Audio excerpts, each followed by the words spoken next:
Halo Jonas, dimanapun Anda berada, gimana kabarnya? Masih tetap menunggu mantan balik? Di pertemuan kali ini saya akan kembali hadir untuk kalian semua pecinta film yang berisi tentang percangkulan, dan tentunya membuat hati nurani saya bergejolak untuk bercangkul ria juga guys. Oke, di sini saya akan menceritakan alur cerita film yang berjudul Wis Taksi. Ingat, Wis Taksi, bukan Fake Taksi guys. Tentunya film ini sangat bagus sekali karena banyak hal yang bisa kita serap selain percangkulan. Jadi tak usah berbasi bacot ria di awal, langsung ke alur filmnya.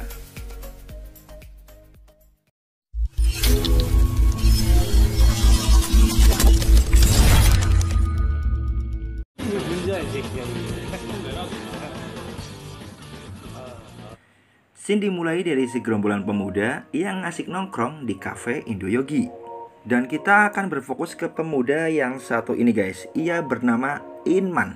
Walaupun terlihat seperti fuckboy, aslinya sih Inman ini baik orangnya. Dan dia juga seorang supir taksi. Inman dan segerombolannya berniat ke tempat pijat plus-plus. Karena si Itman ini lagi kere, beli rokok pun Itman gak bisa. Sehingga si Itman pun mengurungkan niatnya untuk ikut bersama teman-temannya. Dan sebagai pelampiasannya, Itman pun nonton YouTube biru, atau disebut juga Jav, di mobilnya sembari senam ringan dengan jari-jarinya. Saat kenikmatannya hampir di puncak cakrawala, tiba-tiba bosnya Itman itu telepon, sehingga imajinasi yang sangat indah pun buyar. Bosnya meminta Itman untuk menjemput langganannya yang sangat penting. Sehingga Inman pun marah dan berbicara sendiri, tetapi Inman tetap menjemputnya. Sesampainya di TKP, terlihat seorang laki-laki dan seorang wanita. Wanita ini adalah Kim Sung Yong. Dia adalah mantan saya dulu guys, dulu banget. Dan di film ini ia bernama Jiun. Dia adalah seorang wanita panggilan. Mungkin frustasi dulu waktu saya putusin ya guys. Lanjut. Dan Inman ini baru sadar bahwa si Jiun ini adalah wanita satu kampusnya dulu. Di kampus, si Jiun ini wanita yang paling cantik dan juga paling berprestasi. Seperti saya dulu guys, waktu kuliah dulu lah ya. Di sepanjang perjalanan, si Inman ini mencoba mencuri-curi kesempatan untuk memedangi Jiun dari spion mobilnya. Setelah di hotel, Inman pun disuruh menunggu aki-aki itu berkembang biak dengan si Jiun. Setelah beberapa lama menunggu, Jiun pun selesai berkembang biak dan langsung OTW pulang. Di tengah perjalanan, tiba-tiba Jiun ini curhat ke Inman bahwa Jiun ini terlahir di keluarga yang miskin dan orang tuanya bilang agar sekolah yang tinggi agar hidupnya jauh lebih baik. Tapi kenyataannya berbeda. Dengan Jiun kuliah, Jiun dan keluarganya malah jadi terlilit hutang. Jiun berusaha untuk melunasi hutangnya namun tidak bisa. Sehingga Jiun pun bekerja menjadi wanita pengencrotan guys. Karena tidak kuat lagi menderita, Jiun pun berkata bahwa ingin mengakhiri hidupnya. Karena Inman sudah suka dari zaman kuliah dulu, mulut Inman pun berkata kepada Jiun bahwa dirinya juga ingin mengakhiri hidupnya juga guys. Inman juga berkata bahwa dirinya memiliki klub atau grup untuk bunuh diri guys. Aneh ya, bunuh diri kok ada grupnya. Lanjut. Karena tertarik, Jiun pun memberi nomor HP-nya dan mengabari jika ada pertemuan di grup itu. Karena mulut yang gak ada remnya, Inman pun harus mengikuti alur Jiun. Dan Inman pun langsung membuat blog di rumahnya yang isinya tentang perkumpulan bunuh diri. Untuk promosi, dia akan mengabulkan keinginan mereka sebelum meninggal. Bunuh diri kok ada promosinya. Aneh ini orang. Lanjut. Si Inman ini akan mengabulkan apapun keinginan mereka sebelum meninggal. Besoknya Inman pun menunggu korban-korban di tempat yang telah diputuskan. Akhirnya datanglah orang-orang yang ingin berniat mengakhiri hidupnya. Dia ini adalah Harry. Terlihat aneh ya, karena tak ada indikasi beban berat di raut muka Harry. Dan selanjutnya datanglah si Jihoon dan disusul oleh Chohee. Mirip dengan kata-kata yang sangat indah banget ya, itu Choli. Sembari berbincang tentang alasan masing-masing ingin menyudahi hidupnya dengan minum ciu botolan. Diawali Harry yang mencintai seorang lelaki yang berjanji akan menikahinya. Malahan si Harry ditinggal dan lelaki tersebut mau menikah dengan cewek lain. Move on mbak, move on. Aku juga mau kok. Dan si Jihoon kan kita udah bahas tadi ya di taksi, jadi nggak usah dibahas lagi, oke? Dari keempat orang ini, hanya Chohi lah yang terlihat paling banyak masalahnya, dan dia tidak ingin mengatakan alasannya. Inman ini kayak rusak gitu mulutnya. Dia kan aslinya nggak ingin mati, dia ini cuma salah-salah saja gitu bikin grup ini. Dan mereka pun tertarik karena janji bahwa permintaan terakhir akan dikabulkan dari pembuat grup tersebut. Padahal kan si Inman ini kere orangnya. Dan akhirnya mereka pun mengatakan permintaan terakhir mereka. Si Jihoon ini ingin makan di restoran yang mewah dan belanja sepuasnya. Intinya ingin jadi orang kaya gitulah. Dan Inman dengan mulut rusaknya mengatakan bahwa dia ingin bercocok tanam dengan cewek sebanyak-banyaknya sebelum dia mati. Aku juga pengen kalau gitu le. Selain itu, yang lain masih berpikir apa yang mereka inginkan. Esoknya Inman pun memenuhi keinginan Jihoon terlebih dahulu. Karena Jihoon lah yang pertama menyebutkan keinginannya, yaitu datang ke restoran yang paling mewah. Mungkin jika saya makan di situ, saya harus jual ginjal saya di situ, guys. Setelah Inman dan tiga wanita itu makan, Inman pun langsung mendatangi mall yang mewah untuk menemani Jihoon belanja sepuasnya.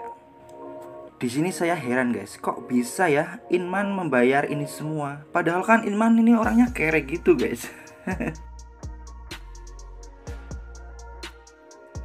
Ternyata Inman membayar semua ini dari memerasi aki-aki yang kemarin dijemput Inman saat mabuk. Karena Inman tahu informasi penting dari aki-aki itu saat ia mabuk di taksinya.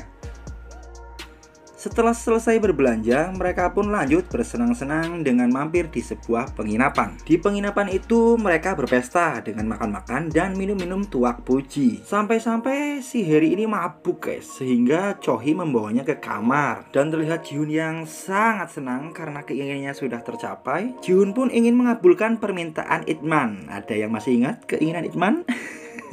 Betul sekali guys, yaitu mencangkul wanita sebanyak-banyaknya. Sehingga Jihoon pun mengajak Inman untuk bercocok tanam. Wow, enak iki.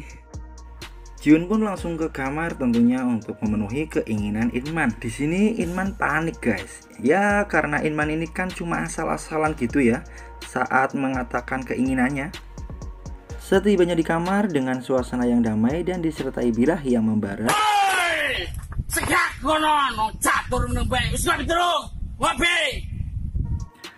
Dan terlihat si Chohi yang seakan-akan memiliki beban hidup yang amat berat, hanya terdiam melihat cowok yang ada di foto tersebut guys. Dan dia pun pergi ke dalam mobil dan menyalakan obat nyamuk bakar sembari melihat cowok itu kembali yang ada di dalam foto guys. Dari keempat orang tersebut cuma Neng Chohi ini ya yang paling terlihat beban hidupnya, sampai-sampai dia pengen cepat-cepat mati gitu.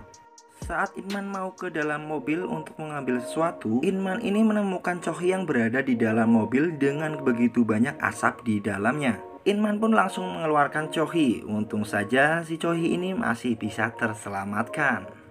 Hari selanjutnya, Harry yang memiliki sebuah keinginan, yaitu dengan menghancurkan hari pernikahan mantannya dengan cara menyamar menjadi mempelai wanitanya. Dan dengan tendangan halilintar Mbak Jihoon berhasil meledakkan 2 biji masa depan mantan Harry itu. Mamam gak tuh? Makanya jangan suka nyakitin perasaan wanita guys, kayak seperti saya nih. Harry pun sangat senang karena sudah menggagalkan acara pernikahan mantannya itu guys. Seperti halnya Jihoon yang mengabulkan keinginan Inman, saat keinginannya terkabul, Harry pun ingin mengabulkan keinginan Inman, yaitu bercocok tanam. Mantap juga si Inman, sudah 2 cewek berhasil dicangkulnya. Aduh, bikin iri aja ini orang. Karena si Harry ini sudah lama tidak dicangkul, sehingga Harry pun sangat bergairah dengan menarik Inman ke kamarnya. Karena kamarnya nyaman, tempat dan aman, 2 orang ini pun, aduh, HP-nya mati.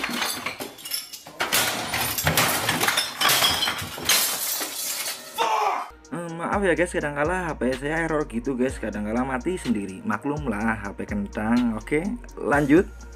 Dan kembali terlihat si Chohi yang sedang terdiam di pinggir sungai, yang masih terlihat beban yang amat berat di raut wajahnya. Ternyata si Chohi ini batal menikah guys, dikarenakan Chohi dan calonnya itu mengalami kecelakaan dan membuat calon suaminya itu meninggoy.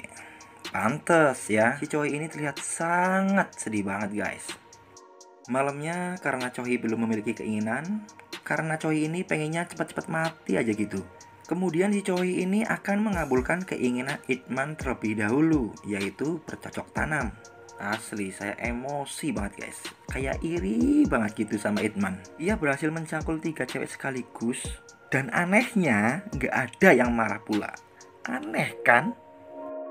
Akhirnya si Ip-man dan si Choi ini sudah di kamar guys, tapi masih malu-malu karena terlalu lama hingga datanglah bapak-bapak yang membawa kopi lagi guys.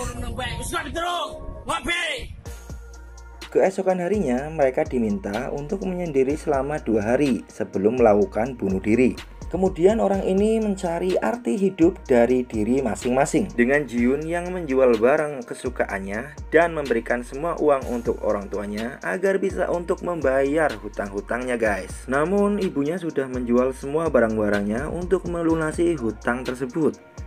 Dan di sini Ji-Yoon tersadar bahwa selama ini masih ada yang menyayanginya. Jika Ji-Hoon mau melakukan bunuh diri, berarti Ji-Hoon akan melukai orang yang menyayanginya kan? Tolol kan kalau bunuh diri. Dan kita berpindah ke Harry yang hilaf ingin meminta maaf kepada mantannya karena menggagalkan pernikahannya. Malahan si Harry melihat mantannya tersebut sudah ganti wanita lain. Wah, itu fuckboy guys, tinggalin lah. Harry pun tersadar kenapa dirinya mau berkorban untuk mengakhiri hidup hanya demi laki-laki yang tidak benar. Dan si Choi yang malah semakin ragu untuk mengakhiri hidupnya. Karena saat bersama 3 orang ini, hidup Choi bisa kembali berwarna. Jadi menurutku Choi ini ingin bunuh diri karena kesepian guys. Dan tidak ada orang yang menghibur dan memberi semangat. Menurut saya sih gitu guys. Karena pada ribut di dalam mobil, Inman pun tidak fokus menyupirnya. Sehingga taksi yang mereka tumpangi pun kecelakaan guys. Kemudian mereka pun masuk rumah sakit dengan luka-luka yang dideritanya. Dokter pun mendatangi Choi karena Choi ini sempat koma kala terjadi kecelakaan itu. Dan dokter juga mengatakan bahwa Choi ini sedang hamil guys. Hingga Choi pun memiliki semangat lebih untuk melanjutkan hidupnya lagi.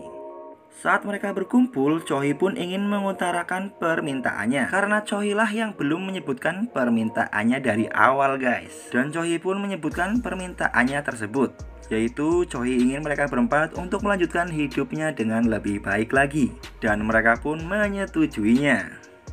Beberapa tahun berlalu, sekarang Ji-Hoon dan Harry sudah bekerja dengan pekerjaan yang benar, yaitu di toko baju.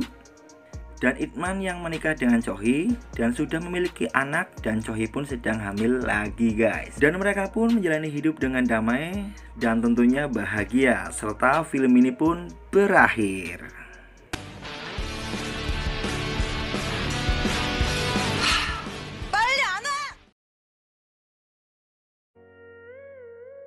Gimana guys filmnya guys? Bagus kan? Tentunya banyak hikmah yang bisa kita petik dari film tersebut, yaitu jangan mudah putus asa dan gunakanlah diri kita sebaik mungkin agar bisa berguna tentunya bagi diri kita sendiri dan orang lain. Walaupun isinya banyak aksi percangkulan, tapi inti filmnya loh mantap benar. Oke, jadi demikian rekap alur film Wish Taxi yang saya ceritakan.